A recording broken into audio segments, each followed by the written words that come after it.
Okay, do we have my slides? Okay, okay. So if I was doing this outside of America, I'd call this uphill football, but I know football here is different. And so I'm going to be talking about how when you are doing science that goes against a paradigm, it is like playing uphill soccer. It is like if the goal that you are trying to score in is at the top of a hill. And if you're going along with the narrative, the goals are at the bottom of the hill. So otherwise, the rules are the same. So what do I mean by paradigm and going against it? So Thomas Kuhn in the 60s, he was looking at the history of science. And he's going back to Kepler, Galileo, all the way up to Einstein. And he noticed that there was patterns in how science progressed. And he noticed that most science is where the scientists will be following what they learned in their textbooks or what they learned from their tutors or their teachers. And he called that normal science. And he called the science that they were doing would be a paradigm, a scientific paradigm. And so he noticed as well that normal science would be criticizing anybody that was questioning those paradigms, but also he noted that most of the big advances in science occur from the mavericks who identify the anomalies in the current paradigm and come up with a replacement paradigm. And that's the ultimate progression that he was finding. So before we get on to uphill soccer, we should talk about regular soccer, which is the current academia system. And the big problem is, if you are a professor or a senior lecturer in a institution, you spend a huge amount of time writing grant applications. And it can take up to a month or 2 months. And studies have shown about only 1 in 5 grant applications are successful. And so the people who are succeeding getting them, and that gives you 3 or 4 years, and then you have to get another one. So people who are looking at it say, well, you've got to mention the right buzzwords, climate change, diversity, AI, whatever the topical ones are. It needs to be new, but not too new. And so that's how you get your funding. And it lasts you 3 or 4 years. But then you get your funding, you do your science, and then what happens at the end, you try and present it to the public through publishing in a peer-reviewed journal. And what's that? Well, what happens is you submit your article to a journal, the editor identifies 2 or 3 scientists working in your field and asks them, unpaid, can you review this article and say if it's good or not for free? And then once they've done that, the editor makes a decision. And so here's the thing, you then, if you want to get it published, you don't question any paradigms because your reviewers probably agree with them. You just build on existing papers and you hoard in the latest buzzwords. And of course, then the thing is, if you are lucky enough, you finally get your paper, you're left with this. When I get a paper published, I then have to explain to my wife. She says, wow, that journal's published, how much are they paying you? And I say, no, we pay for the journal for the privilege of publishing. It's like, okay. And over time, what we've been finding is, as well, this study is showing that scientific journals are becoming more and more jargon-filled and specialist. And so, they just use the technical knowledge. And the consequences of this, non-specialists are afraid to read journals, scientific articles. They're like, oh, I don't understand that. I don't want to do it. And the specialists will not read papers outside of their field. So it's leading to the over-specialization in science. And so essentially what we've got is replication is discouraged, and only normal science. You're discouraged from questioning paradigms, and the over-specialization of science is a thing. Now, I want to dedicate this talk to my father, who unexpectedly passed away in August. And so, as well as being my father, he was also my teacher, my colleague and friend and inspiration in how to do this. And so he taught, thank you. So he kind of led the way in how to do uphill soccer. And what we did is, the two of us, we were working on other projects. We were developing sustainable methods for fish farming. And then as environmentalists, we were saying, oh, everyone wanted to ask us about the environmental problem.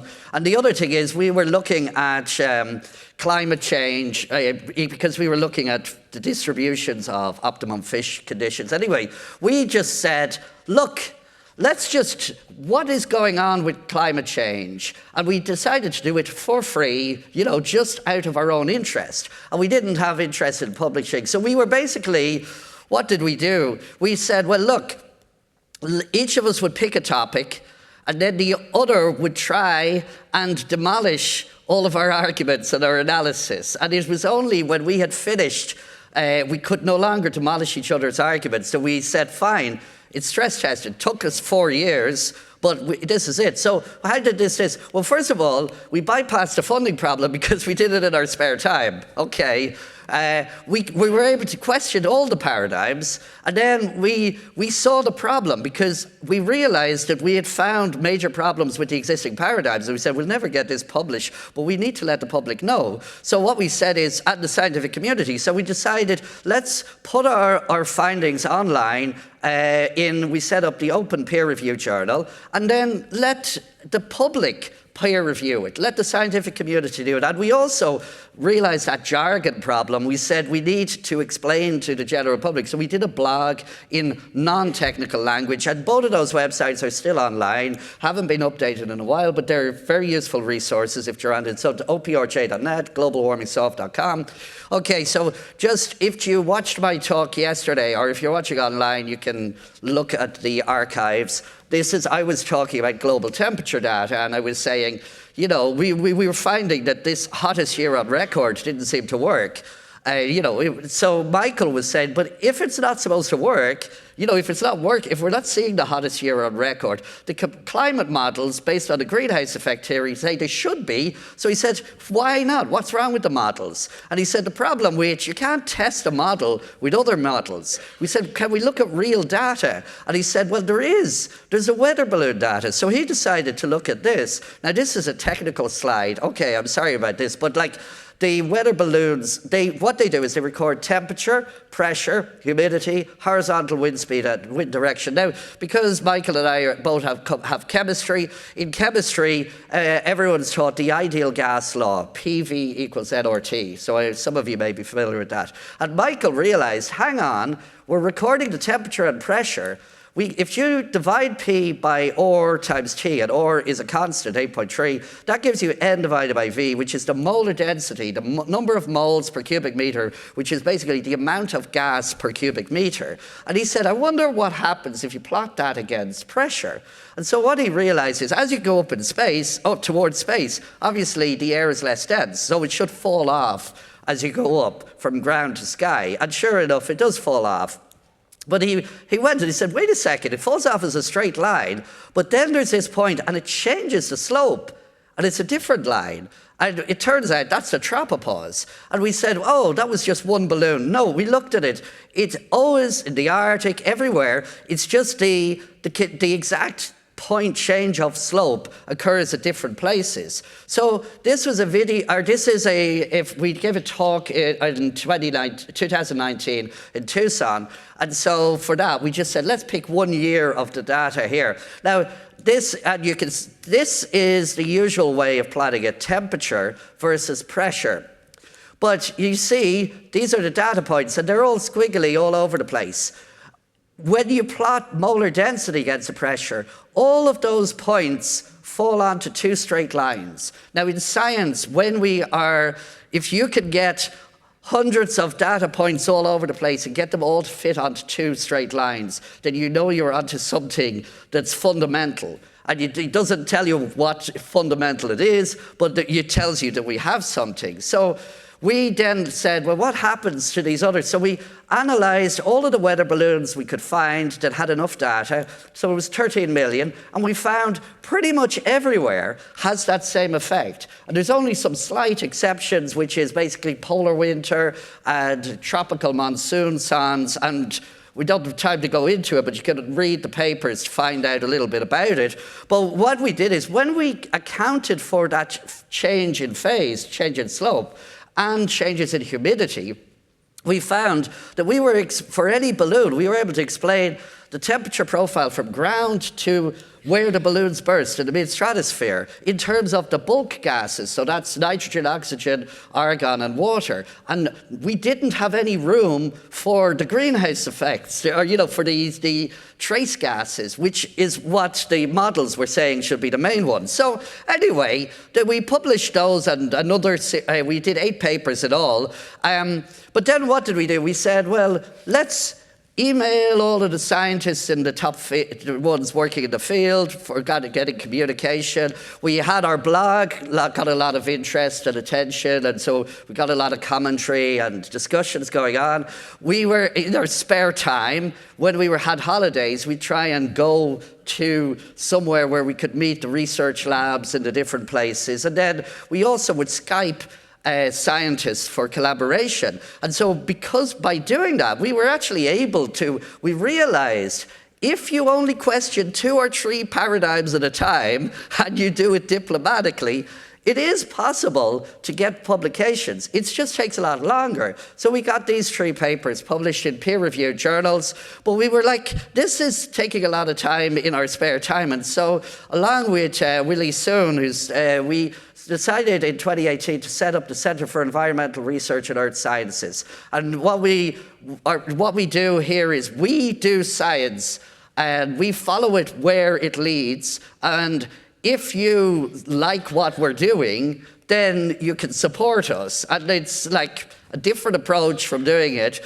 But it means it's not a get rich quick way, It's like if we wanted to get rich from this, we would probably be better doing downhill soccer and going with the grant aided. But the advantage, we can actually follow the science where it leads. And then once we see a topic that's interesting, as soon as we've time, we start on it. We don't need to apply for a grant. And we don't have to stick with it for 3 to 4 years. If something new comes along, we can follow it where it leads. Now, this has led to, basically, we can do science, okay? So these are the rules of uphill soccer. Only 2 or 3 paradigms at a time. And it's, and this is it. But also, as soon as you get published, people are going to just try and ad hominem and use lie and cheat to try and get it in. But we have been successful. So far, 44 peer-reviewed journals, articles, across a whole range of topics. And one of the key bits we've done is we've actually led multiple international collaborations. And so far, we've had 174 co-authors. And, yeah, okay. And if you saw the talk I gave yesterday, we were discussing this topic, and we've had a range of different people, co-authors, some who agree with us, our fellow climate heretics, like Marcel over there has contributed in a couple of them, but we also get with IPCC authors, we look at a whole range of perspectives because you can collaborate with scientists. You don't have to agree with them on everything. That's okay. That's how science works. We also have looked at, there's a paper on looking at COVID, temperature homogenization. We look at different topics, and you can see we've had, over the years, we've had more and more collaboration. So this aspect has been very successful. But I want to finally, if you like what we're doing, this is the stuff. But I want to show, ultimately, going back to Michael's work with the weather balloons. And this has been a slow burner because we realized early on that what Michael was discovering has too many paradigms for one paper. And we realized we could not get it published questioning all of the paradigms, so we had to do things piecemeal. We just had to say, let's just do one bit, we'll just question 2 or 3 paradigms per paper. And the first one we said, well, can we at least get people looking at the molar density? Because that's relatively easy to do. If you have high school physics or chemistry, you could probably do the analysis in molar density. We said, okay, once we do that, we said, but it needs to be new, novel. And so Willie pointed out, maybe you could look at the relationship between the tropopause and the troposphere using this thing. And so that's what we did. We said the use of molar density as a... Anyway, we submitted that to a journal, went through 4 rounds of revisions, and finally the editor-in-chief went and recommended publication. And so we were like, oh great, we were just about to celebrate, and then we found out that the journal had rejected. Is there no sound on that, is there? Should be sound on that clip. Anyway, it doesn't matter. So the editor-in-chief was like saying, okay, this is ridiculous. He'd never seen that in his whole career. And so we asked him, could you write a letter saying this? And he did. And so we then reached out to another journal, an editor, and said, look, this is what we went through. Can we expect a fair hearing from your journal? And he said yes, and so we submitted it. And he actually did give a fair hearing. And we got 2 decent reviews back, but both of them he said, oh, this is very exciting results, but why are you using molar density? Nobody's ever heard of that before. Why don't you just use the regular definition of the tropopause? And the editor said, oh, you could probably get that, that's fine. But we were like, well, we're showing the molar density gives a much cleaner definition of the tropopause, and we want to get people to using it. So we said, fine, we have to actually take a step back. So we said, let's look at a different use for molar density. So what we did is, I don't know if you're familiar with it, but if you're studying, there's a lot of these paradigms related to the atmospheric circulation. Up until 2021, if you wanted to study atmospheric circulation, you needed to use wind speeds or you needed to use theoretical models. And so what we said is, but hang on a second, if you didn't know how much, if you are measuring the wind speed at 500 millibar, you don't know how much of the air is moving. So, but we realized if you multiply the molar density times the average molecular weight of the air at that point, you can tell the actual mass flux, the amount that's leaving, moving back and forth. And this is very useful. And we were saying, oh, this is great. We can use it for looking at all of the atmospheric circulation theoretical models and the paradigms. And we were working on this, and we said, well, let's just start with the main ones everyone looked at. And we should be able to show how we're just looking at the horizontal component, but we should be able to look at the Hadley cells and just analyze them. And then the problem was that when we tested this, we were finding that they weren't actually, those paradigms weren't able to explain the observations. And so we were like, oh, well, we can't question the Hadley cell. We're already questioning 3 paradigms. We don't have room for another. So we said, okay, we won't hide from it. We'll hint at the implications. We'll say, this might be of interest. Dig here for the thing. And when we did that, yes, we got that. So there's no sound on these video clips, is there? Okay, anyway, there should be, but it doesn't matter. It's just cheering. So that's, okay. So we decided, okay, that's great. We'll do a more detailed analysis of the Hadley cell in later papers. But we said, but we want to go back to that 2019 work and to look at the definition of the tropopause. And so what we said is, okay, let's look at the different definitions. And we said there's actually multiple definitions of the tropopause, but they're all describing the same thing. It's like the blind men trying to describe the elephant, and one's holding the tusk, one's holding the tail, and they each think they're describing something different. They're the same thing. And what we said is, it seems the molar density is the most fundamental aspect of that. So we went and we presented our analysis, and we got we got it published in a conference proceedings, and we were told to submit, the journal organizers said, oh, you can do a more detailed thing. We're doing a special issue on this conference. And so we were like, oh, this is great. So we went through several rounds of revisions, and then it was rejected. And then we said, okay, let's submit it to a different journal. And we submitted it, and then we got a desk rejection. They said it didn't even send it out for review. They said, oh, it's not new enough. But we persevered, and eventually we got it published in another journal. And so now we are in a position to go back to the 2019. This is our thing. And so I just want to say that, like, it's very hard that Michael isn't here with us, because he set this, but he has set this up for series, and that's supposed to be Willie there, you know.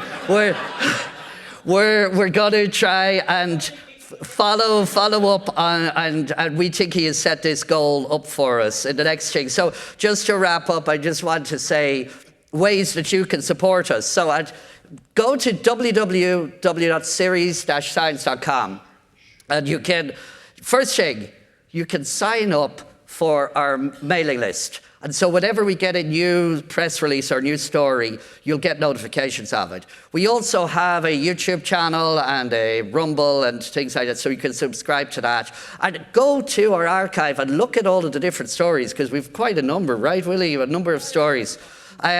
If you are like to look at the actual technical details, go to our publications. And if you are writing your own papers, cite us. And then finally, you can support us. Okay, thank you. Thank you so much. Thank you, Dr. Connolly. Thank you.